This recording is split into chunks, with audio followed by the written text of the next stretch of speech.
Hey y'all, Seth Bradley here. Thank you so much for tuning in and spending your valuable time learning with us. Absolutely appreciate each and every one of you. I've got a small ask. If you'd please just take a few seconds and leave us a rating and review on Apple Podcasts or wherever you're listening from, it goes a long way in landing the best new guests for our show. That's it. Thanks again. Let's go. This is the Passive Income Attorney Podcast, where you'll discover the secrets and strategies of the ultra wealthy on how they build streams of passive income to give them the freedom we all want. Attorney Seth Bradley will help you end the cycle of trading your time for money so you can make money while you sleep. Start living the good life on your own terms. Now, here's your host, Seth Bradley. What's going on, Law Nation? Welcome to the Passive Income Attorney Podcast, your favorite place for learning about the world of alternative passive investing so that you can have more freedom, flexibility, and fun. Today, we have an excellent guest. His name is Curtis May, and he's the host of the Practical Wealth Show podcast and the creator and owner of Practical Wealth Advisors. Curtis has been planning for individuals for more than 35 years and is passionate about helping his clients save money and live the very best life they can right now. And I'll tell you right now that Curtis is not your typical financial planner, because if he was, he wouldn't be on the show, would he? All right. What he is, though, is a practical wealth practitioner, and he shows you step by step how to implement principles into your everyday life so that you can create more freedom and eventually, and sooner rather than later, create financial independence for yourself and not grind the 95 till 65. All right, folks, let's jump in. Curtis, what's going on, brother? Welcome to the show. Thank you. Good to be here. Absolutely, man. Happy you made it on the show. So let's just jump right in, man. What's your story? Feel free to take it back as far as you'd like. So I'll say start in college. Okay, I won't go back farther than that. When I realized the NBA was not looking for 5'11" shooting guards, and I got my insurance license in college and my investment license a couple years after that, and then fast forward about 15 years, about 12 years, I read a little purple book called Rich Dad Poor Dad, and it kind of rocked my world because I was what I call now a typical financial advisor. I was securities licensed. I was showing people how to max out their 401ks, buy term investor difference, blah, blah, blah, blah, blah. And then I was introduced to, okay, there's another way to do this, right? And when you break apart the Buffetts and you look how institutions handle money, I realized that they were doing different stuff than I was sharing, and I thought I was good and I was showing people what I knew. And I realized, okay, there's more out here I don't know. And it kind of led me to, I teach something now called principles-based planning. So, I learned about infinite banking, which is a strategy that we teach. And so I would say it took me the decade of 2000s to kind of figure out my framework because I was, lost. I know this stuff. I don't believe in equities. I'm not in love. I lost my religion with mutual funds as they go. And, but I didn't really know what to do with all this stuff. So it took me a minute, to get together and kind of build a business around it. And I was blessed. I'll tell you, going back, one of the things that helped me early on was that I never got that go to school, get your education, get a good job talk. My dad more so told me, you never making money working for somebody else. So I thought you majored in business to go into business. It didn't even occur to me to get a job. And so I think that I was kind of a weird upbringing from where I came from, but that my grandfather was self-employed. So that's all I knew. And that kind of helped me even when I struggled early on. That the other thing is to say it takes 2 to 5 years to build a business. So you have to give your efforts time to compound. So those are a couple of early things that kind of got me to where I'm in, and that's my story. I'm sticking to it.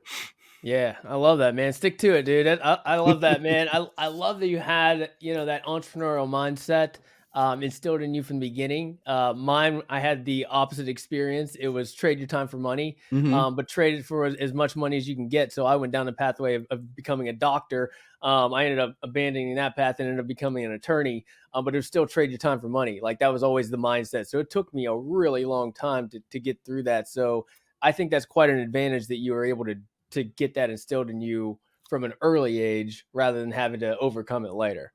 It's funny. It was an advantage, but it was. There were times when I was like, "Dad, can I just be a regular person?" Because I was struggling. I wasn't making any money, and I was Yeah. like, can I just get a corporate job and just show up, get paid, and go home?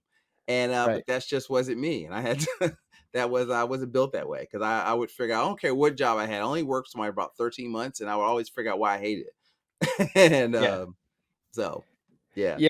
And I'm also glad that you kind of abandoned the traditional financial planner mindset and the way that they do things as well, because we typically tend to bash those traditional financial planners that just say park your money in your 401k and traditional stocks, bonds, mutual funds, and that's all there is.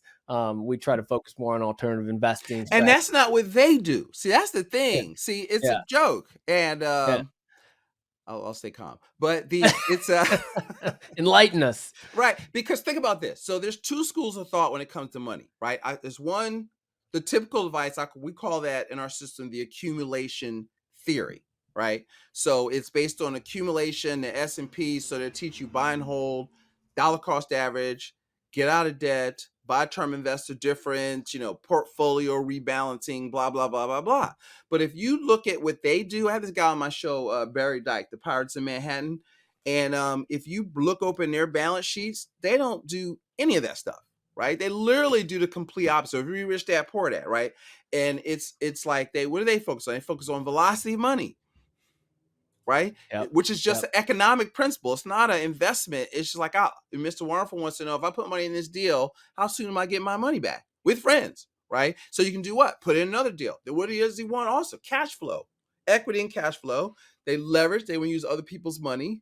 And where you're taught in personal finance to rent term insurance, institutions and wealthy people buy permanent insurance like it's going out of style. That's where they store their tier one capital, right? Well, the funny thing is that stuff works in personal finance and it's safer, right? So you need to capitalize and then look for.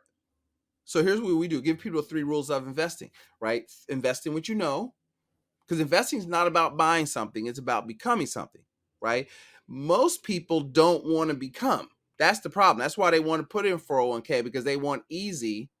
But you have to become a real estate investor. You have to become a small business owner. So we tell people invest in what you know, or invest in knowing, right? Let's say, if you don't know it, you want to learn how to know it, or invest in, because I like syndications and stuff, invest in vetting and finding good operators if you don't want to know how to do it. Like, I like my business, I'd rather run my deal where I know if I can put in $1, get back out $2, that's 100% return. And then I'd rather, that's my unique ability, right? So I'd rather allocate some funds to someone else where, like, running an apartment complex is their unique ability. That's all good, right? Because I don't feel like learning that, right? The second thing we teach is invest in what you can control, right? Invest in which you can influence the outcome, and don't chase returns, right? So that's my operating system. So if I don't want to learn it and I can't control it and it doesn't produce cash flow, then I'm chasing returns and I don't do it. That's works for my little mind, right? So I keep it simple. Yeah. What's the third? The third is don't chase returns, right? So Oh, invest don't in what chase you returns. know, I right? gotcha. Invest in what you control. Don't chase returns. Those are 3 rules of investing. Yeah, yeah. So I know I'm preaching to the choir here, but yeah, I mean, invest in what you know. I mean, that makes sense. And also we preach control, right? Like, why don't people invest in themselves to learn how to invest? Why do Right. they depend on somebody else 100% and just say, here's my extra cash, invest it for me, and you're the expert? Like, you've got to at least know what they're investing in, at least learn what they're investing, so that you understand what if they're doing something right or wrong, that and you can oversee it. At least too many people just put blind faith Right. in financial planners and just hope and pray that it's going to work out in the end. And last time I checked, nobody has a working crystal ball, right? So all of Yeah. that portfolio management, because what they do is they'll give you all these assumptions. The stock market always goes up.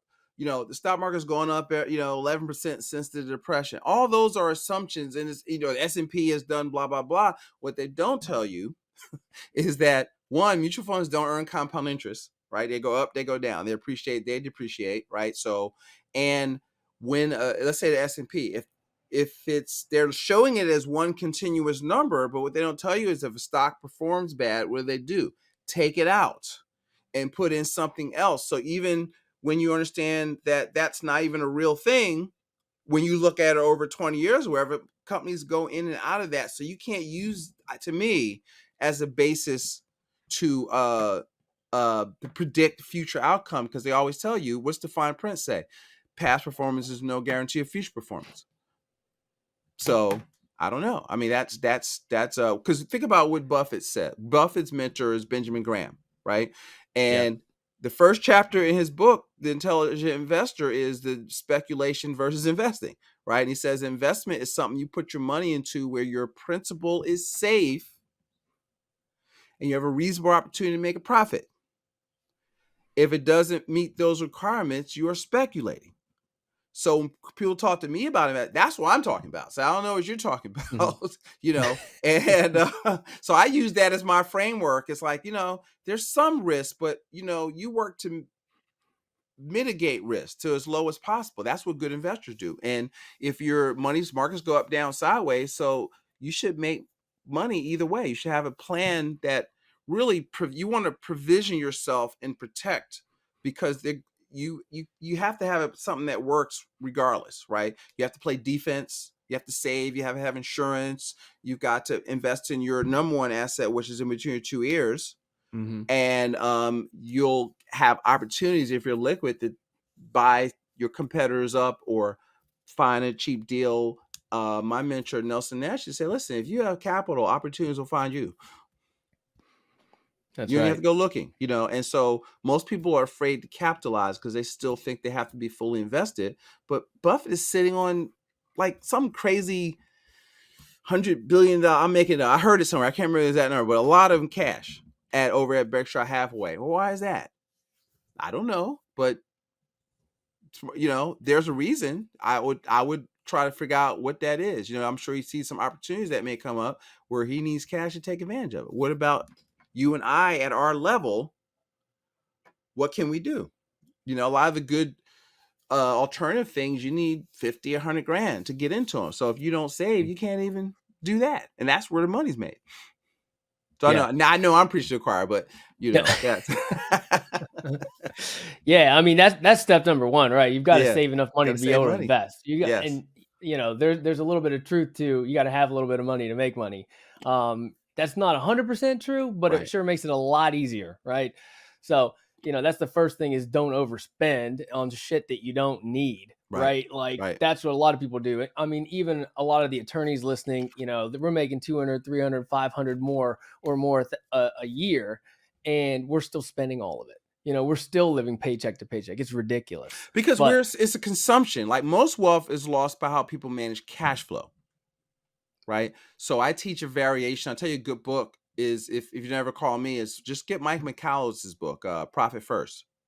And, you know, which is really pay yourself. It's like the envelope system for businesses, but instead of using envelopes, you use checking accounts, right? So you should, you know, it's rather the richest man in Babylon. Part of all you earn is yours to keep. See, because if you can't do that, in my mind, you can't invest, right? Because you have to save so you have capital, so that you have money to buy or build assets that generate cash flow, right? Your number one, if unless you have a law practice or whether you have a job, doesn't matter. Your number one asset is your ability to earn income, and you have to put enough of that, especially if you're fortunate to earn a lot of money, right? Then you've got to save a lot of money. Then you've got to, don't just have it burning a hole in your pocket.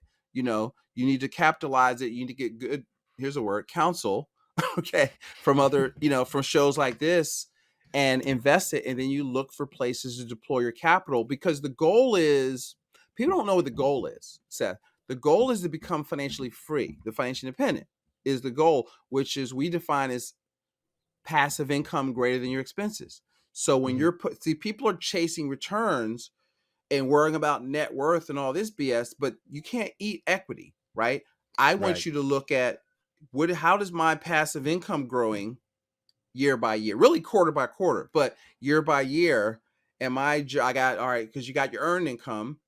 if you got your business, you look at your profit and loss. So is all of this money generated dependent on me making it rain, or am I, building an asset that's sellable, that's generating cash flow, and then am I buying assets with this cash flow that throws off a check without your labor, right? And I think people have to realize what they're working for, and then focus on making the main thing, and not trying to impress people what you're driving and all this old BS. I'm trying to curse, right? And and focus on having impressive financial statements, right? And becoming financially independent. That way I had an attorney one time call me, and she was making $250,000-$300,000 a year. But she wasn't partner, right? So she was my wife says, I said, well, she seems nervous. She's like, yeah, because if she doesn't make partner, that's not going to stack. My wife's an attorney. And so she's like, she's not going to be there. But yet I'm talking to this person, and she's mad at her husband. He's not doing whatever he's supposed to do. And I'm like, well, what's this $1,400 car payment? Are you paying for his car too? No, that's my car. Huh? You got a $1,400 car now? And no wonder you're in a $2,600 apartment, and you know what I mean? 'Cause now you're working for expenses. So now you're stressed out because you're not saving any money, and you're working for the bank and to give up all this lifestyle, and that causes pressure. It causes you to do dumb things because you're trying to keep up with the Joneses and lifestyle and all this dumb shit. Yeah, get you in trouble, man. And we call that the golden handcuffs on this show.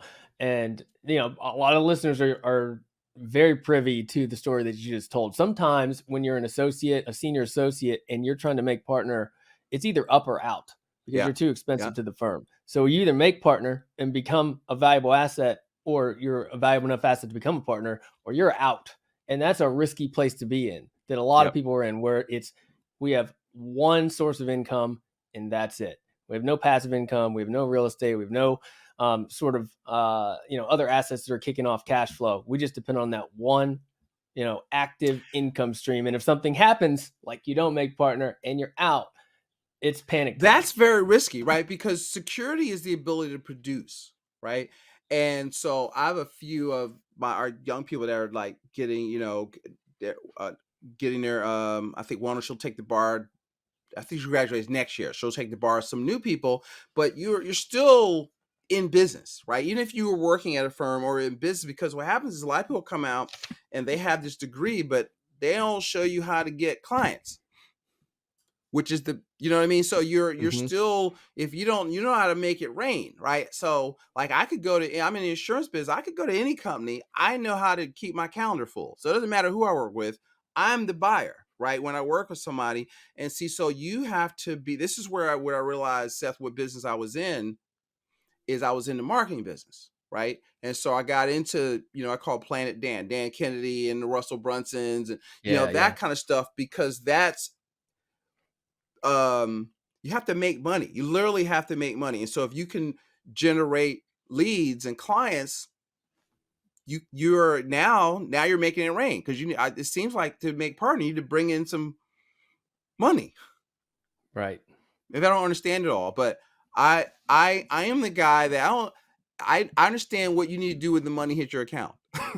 So so I'm that guy. It's 3 skills to money: make it, keep it, grow it. Curtis is the keep it, grow it guy. Yeah, and that's an interesting aspect to talk about, is that even the folks out there that are listening and they are attorneys or doctors or what have you, and they don't have any intention of leaving their career, there's still an entrepreneurial flavor to what they need to do within their firm or within their job to create business. And that's the stuff that they don't teach you in college. They don't teach you at law firms. You might get lucky and have a partner that might show you the ropes a little bit and how to generate business. But for the most part, that's lacking. How to generate business, how to do marketing, how to create a personal brand for yourself so you can generate business and make yourself indispensable for your firm or for your business. Attorneys, doctors, passive income seekers, I'm talking to you. I remember investing in my first passive real estate deal, the anxiety, the uncertainty of what I didn't know, and what I had never done before. It was a lot of money being wired to someone I barely knew. Now, it all worked out, but that's not always the case. I would have never invested in that same deal today now that I have the knowledge and the confidence to know how to invest intelligently.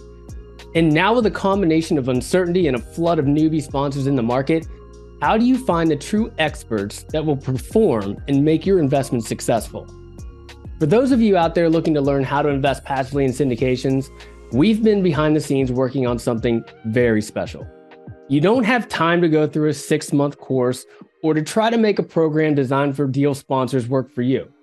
You want to be a passive investor.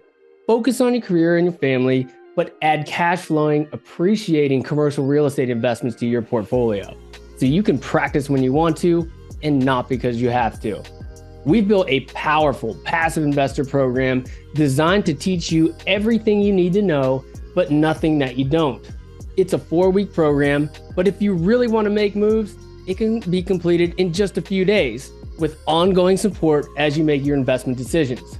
Passive Income Pro is enrolling now with a very limited number of seats for each cohort, so you can get the hands-on attention that you need. Go to passiveincomepro.io to learn more.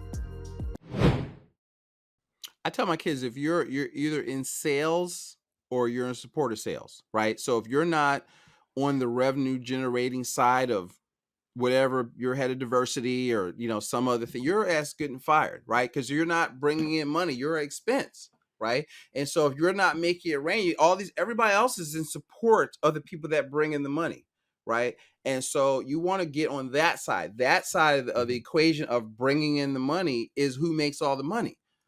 And so if things slow down, then you got to look at where you are on the totem pole, but then you've got to have a strong personal economy. So this is where, Seth, we teach the 5 principles of personal finance, right? You got to save, right? So we teach 3 rules of investing. Well, the 5 principles of personal finance are, because most people are investing in the market, they don't have any principles, right? Save what? Save 15% or more of your gross income. Let me define savings: safe, liquid, accessible, guaranteed. So maxing out your 401k is not saving. Just be clear. Okay. And the second one is maximum protection, right? You have to play defense. What could happen to you? You could die, you could get disabled, you could get sick, you could get sued, you could have a fire. So insurances, wills, trust, that stuff. Y'all, your people know all about that. But you have to play defense, asset protection. What your most important asset is your ability to earn money. What if you get hurt and you can't work? Right? That's disability. So I specialize in the protection part. You want to have legacy, full replacement of assets at death. That's my 3rd principle. The 4th principle, this is where a lot of people are lacking. This will cause them pressure: 6 to 12 months of liquidity of your income, cash. Okay. So not 3 months and the rest of it's in a mutual fund, because as soon as if you have to let go, what do? You have to take and sell your shares to live until you get another position. So now you've liquidated the money. What if the market's down? Now you've really lost money, and then you've got to take a 30% hit if you don't know that you shouldn't take it all out right away, because you got to pay 10% and the 20% because the money went in pre-tax.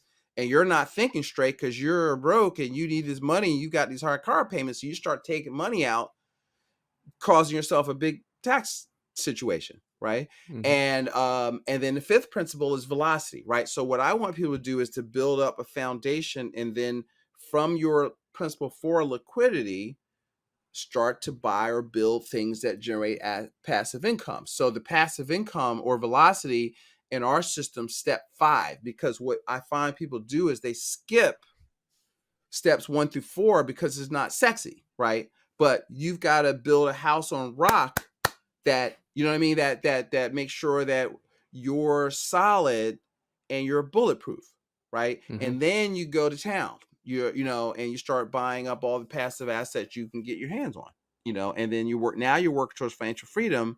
And if you love what you're doing, great. You make good money, and you can now focus on getting out the rat race, and so if you love it, you don't ever, you're making good money, but you want to be in a position where your money is making as much money as your job, right? And then now you're doing it because you love it, not because you have to, not because you feel you have to support a lifestyle. And I think once you do that, mentally that frees you up, and you're really in a position to live the best life you can.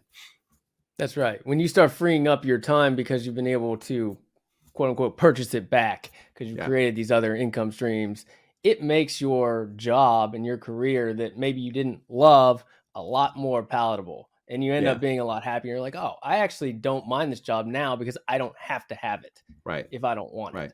You got to enjoy your life. I believe you got to live the best life you can today. I don't believe in a deferred life, right? I think that I follow Dan Sullivan from Strategic Coach. He says, listen, especially more so for the entrepreneurs, if you don't double your time off, you can't double your income.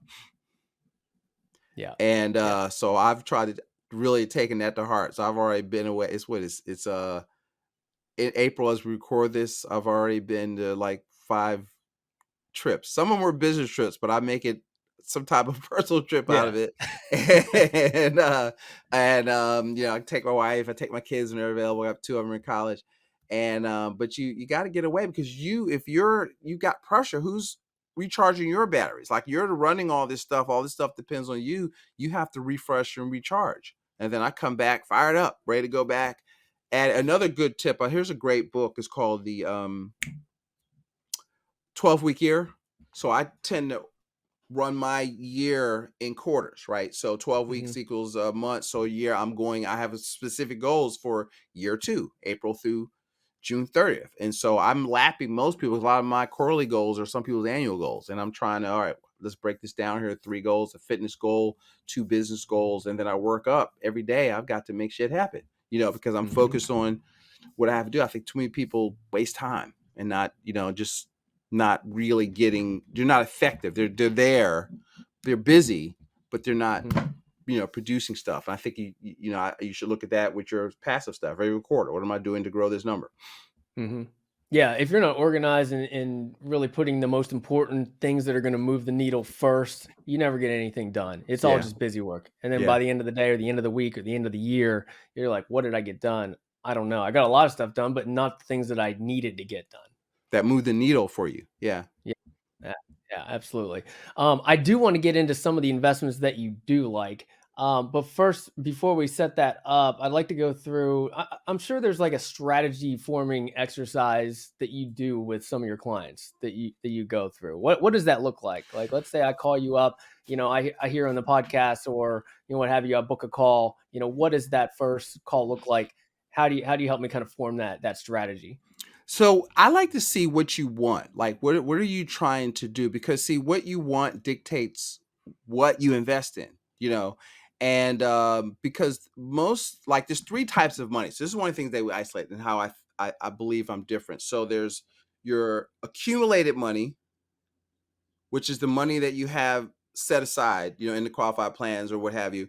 There's lifestyle money, and there's transfers, right? So most typical advice is steered around box 1 and 2. 1, accumulated money; 2, lifestyle money, right? So it's either stop going to Starbucks, lifestyle, so you can put more money at risk, and accumulate money because people think the key to growing their money is investing to find better investments that pay a higher rate of return. Well, I take the opposite tack. What I look for is wealth transfers. So I explain the idea that most consumers give away. A transfer is moving from your balance sheet to somebody else's, right? Anywhere from $2 to $5 million over their working lifetime. So I work to get that money back. So if you want to create maximum wealth, you have to create maximum efficiency. So what we're doing is I'm trying to identify money you're losing unknowingly, unnecessarily. So the first is really 6 areas, right? 1 is how people manage cash flow. 2, how they pay their mortgages. Like 15-year mortgages, paying extra money, all that's a complete waste of money. Okay. And they're wasting money. Taxes, number 1 wealth transfer, especially if you're high paid W-2. 3 is how people fund their qualified plans. That is a huge wealth transfer. Okay. Because you're only deferring taxes, or a better word is postponing. And so you got to ask yourself, do I think in the future will the government need more money or less? Right. So, and do I want all my money in the joint account with the Treasury Department? I'm just saying. And 4 is how people pay for educational expenses, 529. And 5 is how we pay for major capital purchases. So we find that there's more money lost in how you deal with that stuff than you'll ever make trying to pick winning investments. So when I'm looking at that, I'm looking to bring back new cash flow. So you have more for accumulating, you have better lifestyle. So we're working to kind of bring, like if I could write a check, Seth, for that $2 million and put it in your account today, would you want to have that conversation? Yeah, I would. Yeah, right. Most people would and say they don't know if I can do it or not, but I guarantee they're rooting for me, right? Mhm. And and so what we do is the focus is the opposite. I don't care about investments. I care about, let's stop. If you got a bucket, guys, and it has holes in the bottom, right? So you can turn up the volume and chase returns, or we can plug the holes and the bucket will still fill up with money. So my first goal is that we do the 5 principles. So we kind of get them organized, their finances organized around those 5 principles. So I actually do a 1-page financial plan called a personal financial snapshot. And then we systematically look at their money to bring back, I've saved people $1,000 a month up to, I think my best one was like $4,000 a month, just rearranging their stuff. And that was there, but they just fees and way they were paying their mortgages. And so now I say, listen, if I find it, will you save it? Right. So right. That's my Get money. that confirmation. Right. Yeah. Right. Will you save it before I go do all this damn work?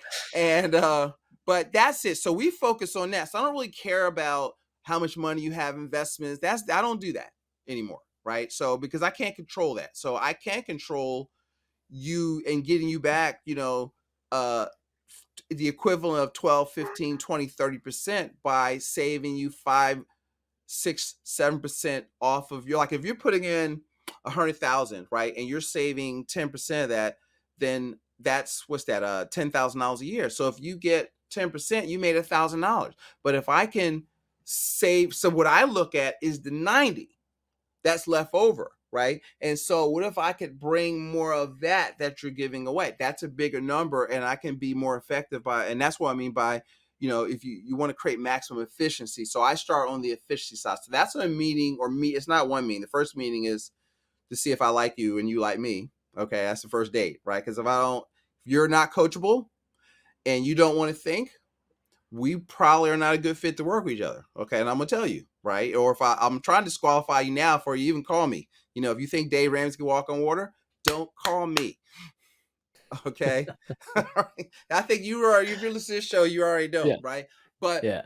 it's I'm just going to help you do more of what you like. The people that call me, they already know they can make more money than S&P with their business or with what they're doing. So Curtis validates that and then shows you where to store your capital, where you have liquidity use control, so you can do more of what you want to do. And then I want you to minimize your taxes. We're gonna help you build your team, right? Because business is a team sport, investing is a team sport, and you need a team where you're all aligned, where the mission is make you rich. Okay. Yeah. In a decade or less, right? And that's what we try to help people do. Is it's not the 30-year, let's wait to 65. Can you get out of the rat race? Can you buy 2 houses a year for the next 10 years? Can you buy whatever it is I'm cash flow agnostic, Seth. So I don't, whatever, I got a guy who makes 100 grand a year doing Toro, right? And I have people at ATM machines, and syndications and private lending. I mean, it's all kinds of stuff. There's 4 asset classes, a bunch of stuff, but it's 4 asset classes: business, real estate, paper assets, and commodities. So it's not my job to tell you what to become, but I'm going to make sure that you understand the difference between an asset and a liability. I'm going to make sure you're liquid. I'm going to make sure you're protected. I'm going to make sure you pay yourself first. So I make sure people do. That's what our process does. And then now I send them back to people like you and people that help them with their passive income. Now they're ready to talk to you. Yeah. And I know they're going to stay, they're not going to do dumb stuff with the money because I've taught them how money works. So yeah, I love that, man. That's a long answer, but that's a long answer, but it was great. It was great, man. I love that you're creating those efficiencies. You're finding money that you can invest, right? Because a lot of people are just like, I don't have enough money to invest. Or you're like, okay, there's $50,000 minimum for this deal. I don't have $50,000. Well, why not? Like, why not? That's the question, right? You make $200,000. Yeah, right. You make $200 grand a year. You don't have 50. Why not? Yeah. That's like because you should be saving 15, 20% of that. So you already should be saving 30 grand on GP. So in 2 years, you got 60 grand. Now you got money to do stuff. Why? Because you're consuming all of it. Because one of the things they have to do is they have to create a lifestyle ceiling, right? Because Parkinson's law says expenses rise to meet income. So you have to whip Parkinson's law, and not just because you get more money, you don't need to spend it all. You don't need to buy a bigger house, a bigger car. Is your goal to impress people you don't like, or is it to become financially free? It starts with what are you trying to do? Because that dictates what you invest in, right? So if you want to become financially free, typical advice is not designed to do that. It's designed for you to send money one way to somebody else and hope you have enough money at 65 that you start liquidating that money and you don't die before the money runs out, or you die before the money runs out. That's really the plan. Yeah. Yeah. And Curtis, I mean, it starts with this. It starts with education, right? Like a lot of people, when they start learning and they talk to folks like you and they start learning these things, it becomes a game. It's a fun game. Like finances can be a fun game. When you start investing, when you start finding money that you can invest, and then you start compounding these different types of investments, you're like, wow, this is cool. Like, this is cool. This is what I should have been spending my money on instead of, this new Corvette or, what have you. This is the game that you can spend money on and create true wealth and free up your time, whether or not you want to leave your career or not. Just being able to free up your time and walk away or bill less hours, it just transforms your mindset and how you look. Because you want to empower yourself. It's like I consider myself a financial educator, right? Because it's your money. It's not Kurz's money, right? I'm the guide.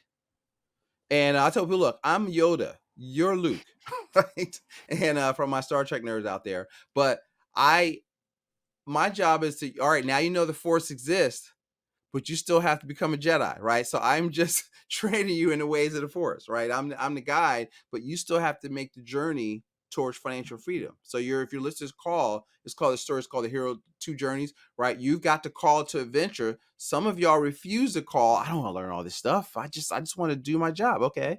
Eventually, you saw some people get fired. It's like, all right, I need security's ability to produce. I just heard these guys say that. So now you're deciding to accept the call, and now you need a guide. And Seth and I are your guides. So. All right, Curtis, before we jump into the Freedom 4, what's one last gold nugget for our listeners? First lesson in richest man in Babylon. Part of all your earnings is yours to keep.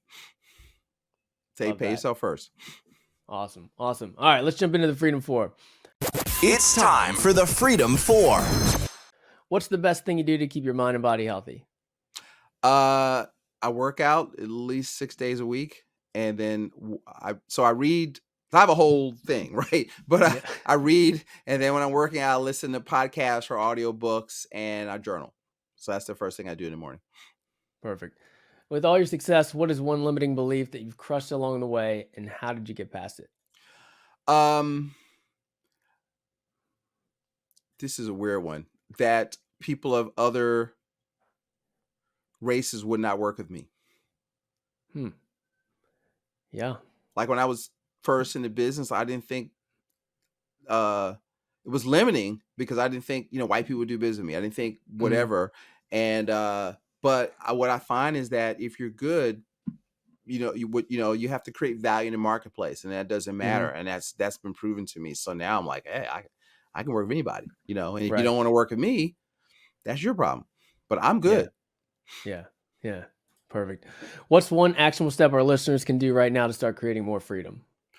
You need to save. I'm going back to that, but here's a hack. So one of the things I teach our clients to do is to create a separate checking account that we call your wealth coordination account, wealth capture account, right? And then go to HR and take, 10, 15, 20% and just have them direct deposit that money into that account. So now that's money, and it's separate from your bill pay, and you will just start to see money kicked up. So now that's your money to begin to look for places to deploy your capital to invest or what have you, or build your emergency fund and then to invest. So if that's a tactical thing that y'all could go do tomorrow that don't cost anything and has no risk. It's just a habit, because savings needs to be automatic and systematic. It's not a willpower thing. Yeah. Love that. Last but not least, how has passive income made your life better? It is, so I constantly stressed out because I'm in business, right? Not stressed out in a way. It's I'm a charger, right?